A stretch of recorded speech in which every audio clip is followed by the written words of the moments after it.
आज की हमारी कहानी में एक फेमस एक्ट्रेस लड़की के डेड बॉडी से रिलेटेड है। उसकी किसी वजह से मौत हो जाती है और मौत के बाद उसे हॉस्पिटल के अंदर एक फ्रीजर रूम में रखा जाता है। लेकिन हॉस्पिटल में काम करने वाला एक वार्ड बॉय और उसके साथ के कुछ दोस्त की नीयत खराब हो जाती है और उसके साथ फिजिकल रिलेशन बनाने की सोचते हैं। अब ये लोग उसकी बॉडी के साथ फिजिकल रिलेशन बनाने लग जाते हैं। तभी वो लड़की अचानक में जिंदा हो जाती है। अब वो लड़की इनके साथ क्या करेगी, ये जानने के लिए वीडियो का एंड तक बने रहना। तो दोस्तों चलिए स्टार्ट करते हैं। तो मूवी स्टार्टिंग में हमें एक लड़की की डेड बॉडी को दिखाया जाता है। इस लड़की का नाम है ना एना फ्रिट्ज होता है, जो कि फेमस एक्ट्रेस है जिसकी किसी वजह से मौत हो जाती है। इसलिए उसके बॉडी को हॉस्पिटल के अंदर लाया जाता है और एना की बॉडी जिस जगह पे अंदर रखी जाती है वहां पर एक लड़के की ड्यूटी लगी होती है जिसका नाम पाव होता है। पाव से उसके दो दोस्त मिलने के लिए आते हैं, जिसमें एक का नाम इवान और जावी होता है। ये दोनों ही उसको पार्टी में ले जाने के लिए आते हैं, लेकिन पाव बताता है कि मेरी ड्यूटी अभी 1 घंटे के बाद खत्म होगी, इसलिए तुम्हें थोड़ा इंतजार करना होगा। इसके बाद ये तीनों ही दोस्त बाहर चले जाते हैं। बाहर जाने के बाद ये तीनों ही ड्रिंक करने लग जाते हैं। ड्रिंक करते हुए पाव उन्हें बताता है कि आज हमारे हॉस्पिटल में काफी फेमस एक्ट्रेस एना फ्रिट्ज की बॉडी आई है। तो पाव को दोस्त इवान उससे कहता है कि क्या हम एना की बॉडी को देख सकते हैं। यहाँ पर पाव उसे कहता है कि वहाँ पर किसी का भी जाना मना है, वहाँ मेरे सिवा कोई नहीं जा सकता। अगर कोई जाता है तो इससे मेरी जॉब जा सकती है, इसलिए मैं तुम्हें वहाँ नहीं लेकर जा सकता। लेकिन पाव का दोस्त इवान उससे कहता है कि जब वो जिंदा थी तो मैं उससे मिलने की बहुत कोशिश करता था, लेकिन कभी नहीं मिल पाया। अब इवान एना की डेड बॉडी देखने के लिए पाव से काफी जिद करने लग जाता है और उसके जिद करने के बाद पाव भी मान जाता है। अब पाव दोनों को ही उस जगह पर लेकर जाता है जहां पर एना की डेड बॉडी को रखा गया था।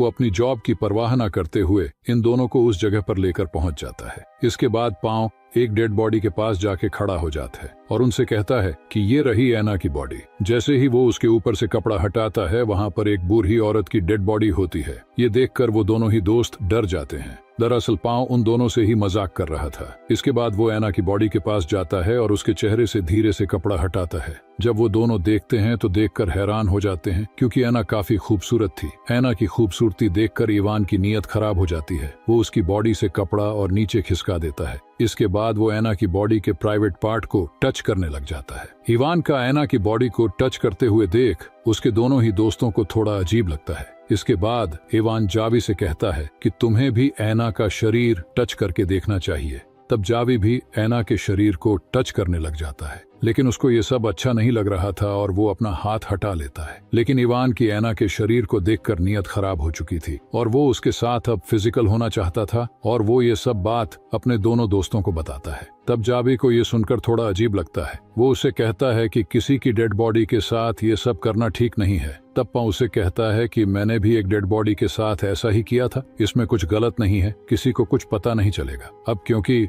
जावी उनका दोस्त था और उनकी बात मानना उसकी एक मजबूरी थी, जबकि जावी का ये सब करने के लिए दिल नहीं मान रहा था। अब ये तीनों ही दोस्त मिलकर साथ में ड्रग्स लेते हैं, जिससे अपने काम को आसानी से अंजाम दे सके। इसके बाद पाव और जावी रूम के बाहर चले जाते हैं। इवान एना के साथ रूम में ही रह जाता है। थोड़ी देर के बाद इवान अपना काम खत्म करके बाहर आ जाता है। इसके बाद पाव रूम के अंदर जाता है और पाव भी एना के साथ वो सब कर रहा था जो इवान ने उसके साथ किया था। और तभी एना जिंदा हो जाती है। वो अपने पूरे होश में आ जाती है। पाव उसके साथ जो कर रहा था उसे सब महसूस हो रहा था, लेकिन वो अपने काम में इतना खो जाता है कि उसे पता ही नहीं चलता है कि एना जिंदा हो चुकी है। लेकिन जब वो देखता है कि एना जिंदा हो चुकी है तो वो देखकर डर जाता है। ये सब देखकर पाव इतना डर जाता है कि वो चिल्लाने लगता है। उसके चिल्लाने की आवाज बाहर जाती है, जिससे उसके दोनों ही दोस्त अंदर आ जाते हैं। तब पाव उनको बताता है कि एना फिर से जिंदा हो गई है। इवान जब एना को जिंदा देखता है तो वो भी डर जाता है और वो एक बात सोचता है कि हमने जो भी इसके साथ किया है वो सब इसको पता चल चुका है। अब ये बाहर जाकर पुलिस को भी बता देगी। इसलिए इवान एना को फिर से मारने के लिए कहता है, लेकिन जावी एना की मदद करने के बारे में सोचता है। वो एना को पानी पिलाता है और उसके शरीर पर कपड़ा ढक देता है। जावी इवान की इस बात से बिल्कुल भी सहमत नहीं था कि एना को फिर से मारा जाए। वो इवान से झगड़ा करता है। वो उससे कहता है कि तुमने जो एना के साथ किया है इसकी सजा तुम्हें जरूर मिलनी चाहिए। इस बात को लेकर इन दोनों ही दोस्तों में झगड़ा होने लग जाता है और ये झगड़ा इतना ज्यादा बरच जाता है कि इवान जावी को बुरी तरह से पीटने लगता है। अब पाव आकर उनको बचा लेता है, लेकिन जावी के सिर में चोट लग जाने की वजह से वो बेहोश हो जाता है। और उसके सिर से काफी ज्यादा ब्लड भी निकलता है। अब ये दोनों ही दोस्त उसको फर्स्ट एड देने का सोचते हैं, इसलिए उसको वहां से उठाकर ले जाने लग जाते हैं। अब ये ऐना और अपने दोस्त को एक दूसरे रूम में ले जाते हैं। जावी को दूसरे कमरे में ले जाते वक्त पांव के कपड़ों पर खून लग जाता है, इसलिए उसे अपने कपड़े चेंज करने पड़ते हैं। तभी वहां पर पांव का स्टाफ मेंबर आ जाता है। उसे देखकर ऐना चिल्लाने की कोशिश करती है, लेकिन वो बोल नहीं पा रही थी क्योंकि ऐना के अंदर इतनी भी जान नहीं थी कि वो कोई इशारा उसे कर पाती। वो अपने हाथ हिलाने की कोशिश करती है, लेकिन अपने हाथों को भी नहीं हिला पाती और पांव अपने स्टाफ मेंबर को बातों में उलझा लेता है, जिससे उसको पता न चल जाए कि ऐना फिर से जिंदा हो गई है। थोड़ी देर के बाद पांव अपने स्टाफ मेंबर के साथ बाहर चला जाता है। दूसरी ओर इवान जब जावी को चेक करता है तो पता चलता है कि जावी सांस नहीं ले पा रहा था, यानी कि वो मर चुका है।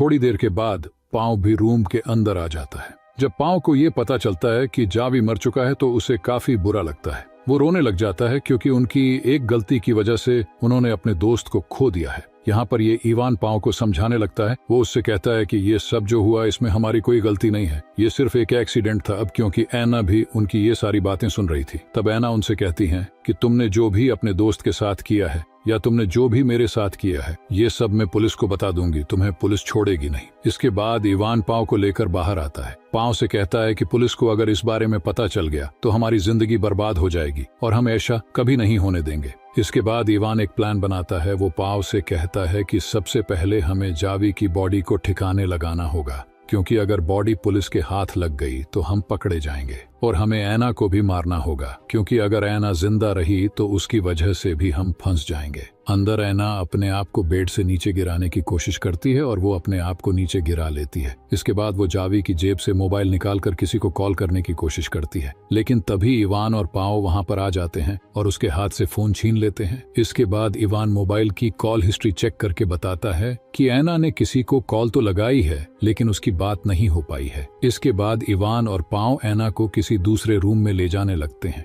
तब उस मोबाइल पर किसी की कॉल आती है और ये कॉल उसी नंबर से होती है जो नंबर ऐना ने डायल किया था, और ये नंबर ऐना के फादर का होता है। इवान कॉल उठा लेता है और बात करने लग जाता है। तभी ऐना जोर से हेल्प के लिए चिल्लाने लगती है, लेकिन तभी पांव उसका मुंह बंद कर लेता है। अब इवान ऐना के फादर से कहता है कि गलती से कॉल लग गई थी और वो ये बात कहकर फोन काट देता है। अब क्योंकि इवान को काफी गुस्सा आ रहा था और वो गुस्से में ऐना को जोरदार थप्पड़ मार देता है। तब ऐना उससे कहती है कि तुम जो भी मेरे साथ कर रहे हो इसकी सजा तुम्हें जरूर मिलेगी। तब इवान ऐना से कहता है कि तुम कुछ देर पहले एक डेड बॉडी थी और मैं तुम्हें फिर से डेड बॉडी बनाने जा रहा हूँ। इसके बाद इवान कंटेनर लेने के लिए बाहर जाता है, जिससे वो अपने फ्रेंड की बॉडी को ठिकाने लगा सके।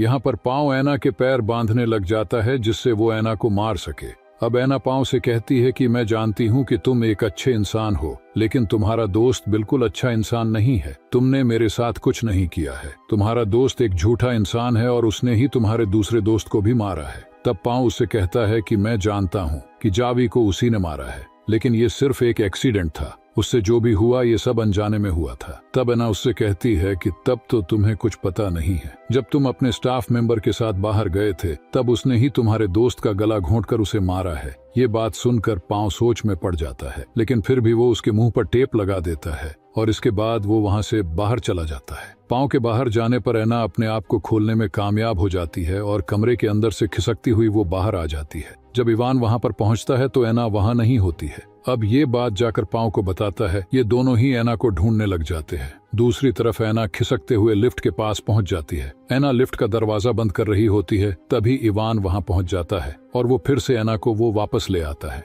आगे हम देखते हैं कि पांव इवान से कहता है कि तुमने ही जावी को मारा है। तब इवान उससे कहता है कि हाँ, मैंने ही जावी को मारा है, लेकिन वो सिर्फ एक्सीडेंट था। तब पांव उसे कहता है कि वो एक एक्सीडेंट नहीं था, बल्कि तुमने जावी को गला घोंट कर मारा है। ये बात मुझे पता चल चुकी है।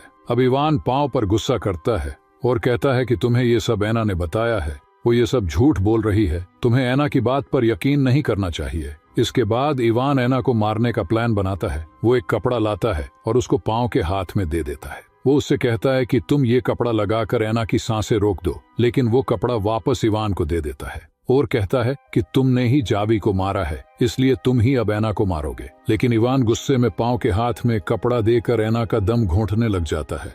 जिससे थोड़ी देर के बाद ऐना फिर से मर जाती है। अगले सीन में इवान अपने दोस्त की बॉडी कंटेनर में डालकर बाहर ठिकाने लगाने के लिए चला जाता है। दूसरी ओर पाव ऐना की बॉडी को साफ करके उसके ऊपर कपड़ा ढक देता है और वहां से जाने लगता है, लेकिन जाने से पहले वो फिर से एक बार ऐना के चेहरे से कपड़ा हटाता है। तब हम देखते ऐना जिंदा होती है। दरअसल ऐना और पाव दोनों का ही प्लान होता है, क्योंकि ऐना जब पाव से ये कह रही होती है कि तुमने मेरे साथ कुछ नहीं किया है, तब पाव को ऐसा लगता है कि शायद ऐना अगर जिंदा भी रही तो वो उसे नहीं फंसाएगी। तब वो उसके साथ मिलकर दम घुंटकर मरने की सिर्फ एक्टिंग का प्लान बनाती है। आगे इवान अपने दोस्त की बॉडी को ठिकाने लगाकर वहां आ जाता है। अब पाव और इवान दोनों ही वहां से निकल जाते हैं। बाहर आने के बाद इवान को याद आता है कि वो अपना आईडी कार्ड अंदर ही भूल गया है, इसलिए वो आईडी कार्ड लेने के लिए अंदर जाने लगता है, लेकिन पाव उसे रोकने की कोशिश करता है जिससे वो अंदर ना जाए, क्योंकि वो जानता है कि अगर वो अंदर गया तो ऐना को जिंदा देख लेगा। लेकिन वो उसकी बात नहीं सुनता है और अंदर चला जाता है। अंदर जाने के बाद उसे पता चल जाता है कि ऐना जिंदा है। ऐना को जिंदा देखकर वो पाव पर गुस्सा करने लग जाता है, लेकिन वो पाव को मारना नहीं चाहता था, इसीलिए वो उसे छोड़ देता है। तभी पीछे से आकर ऐना इवान पर हमला कर देती है। वो कैंची से उसके गले पर हमला करती है, जिसकी वजह से वो नीचे गिर जाता है और उसकी मौत हो जाती है। तब पाव ऐना से कहता है कि ये तो हमारे प्लान में था ही नहीं, तुमने इसको क्यों मारा? लेकिन तभी ऐना पाव पर भी हमला कर देती है, जिसकी वजह से उसकी भी मौत हो जाती है, क्योंकि ऐना अपने आप को जिंदा बचाने के लिए सिर्फ पाव का इस्तेमाल कर रही थी। क्योंकि पाव भी उतना ही गुनहगार था जितना कि इवान, इसलिए वो पाव को भी मार देती है। इसके साथ ही मूवी का एंड हो जाता है। दोस्तों, आपको ये वीडियो कैसी लगी कमेंट करके बताएं। वीडियो अच्छी लगी है तो वीडियो को लाइक करें और नए वीडियो के लिए चैनल को सब्सक्राइब करें। मिलते हैं अगली नई वीडियो में।